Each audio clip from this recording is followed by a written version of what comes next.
Aries, Marso 21 hanggang Abril 19. Ngayong araw, Aries, panibagong pag-asa sa pag-ibig ang naghihintay. Kung nasaktan ka kamakailan, huwag mawalan ng loob. May paparating na taong magpaparamdam sa iyo ng tunay na pagmamahal. Buksan ang puso at hayaan ang liwanag pumasok. Taurus, Abril 20, Mayo 20. Taurus, may darating na oportunidad para muling magmahal. Ngunit tandaan, kailangan mo munang bigyan ng oras ang sarili. Ang sakit ng nakaraan ay dahan-dahang maghihilom. At kapag handa ka na, isang matibay na relasyon ang maaaring mabuo. Gemini, May 21 to June 20. Para sa iyo, Gemini, maaaring dumating ang pag-ibig sa hindi inaasahang pagkakataon. Kung nawalan ka ng tiwala sa pag-ibig, ngayong araw ay babalik ang kilig.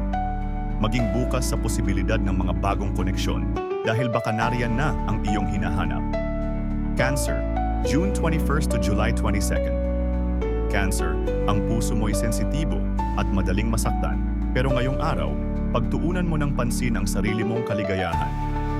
May isang taong handang sumuporta sa iyo. At kung bibigyan mo sila ng pagkakataon, maaari itong maging simula ng bagong romansa.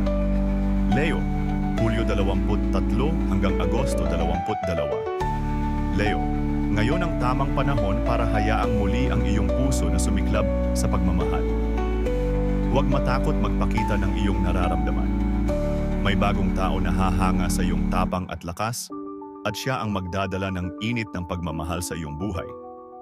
Virgo, Agosto 20, 3 hanggang Setyembre 22. Virgo, kung ikaw ay nasaktan, alalahanin na ang bawat sugat ay may lunas. Ang pag-ibig ay muling magbabalik sa iyo kapag natutunan mong muling magtiwala.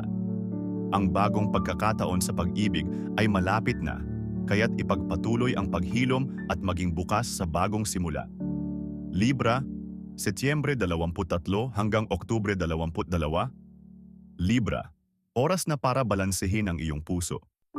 Isang bagong relasyon ang maaaring pumasok sa iyong buhay, ngunit siguraduhin mong handa kang iwan ang nakaraan. May taong handang ibigay sa iyo ang pagmamahal na tunay mong nararapat. Scorpio, October 23 to November 21. Scorpio, ikaw ay handa ng muling magmahal, ngunit kailangan mong buksan ang iyong puso sa bagong posibilidad. Kung patuloy kang titingin sa nakaraan, hindi mo makikita ang mga magagandang oportunidad na paparating. Yakapin ang pagbabago. Sagittarius, November 22 to December 21. Sagittarius, ang araw na ito ay nagdadala ng enerhiya ng bagong simula. Kung nararamdaman mong may nawawalang bahagi ng iyong puso, ang kapalaran ay nagbibigay ng daan upang makilala ang isang taong magdadala ng kaligayahan sa iyong buhay. Capricorn, Disyembre 22 hanggang Enero 19. Capricorn, ngayon ang araw para alalahanin na ikaw ay karapat-dapat sa pagmamahal. Bagaman, maaaring nagdaan ka sa mahirap na panahon, huwag isara ang sarili. Ang isang espesyal na tao ay paparating, handang ipakita sa iyo ang kahulugan ng tunay na relasyon. Aquarius, Enero 20, Pebrero 18. Aquarius, handa ka nang magsimula muli. Kahit may sakit kang naramdaman sa nakaraan, ito ay panahon ng pagpapatawad, hindi lang sa iba, kundi sa sarili mo rin. May paparating na bagong romansa na magbibigay liwanag sa iyong buhay. Pisces, February 19 to March 20. Pisces, ang iyong puso ay muling mamumukadkad sa pagmamahal.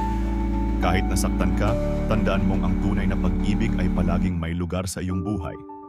Ang isang bagong tao ay handang magdala ng kabutihan at kasiyahan sa iyong mundo.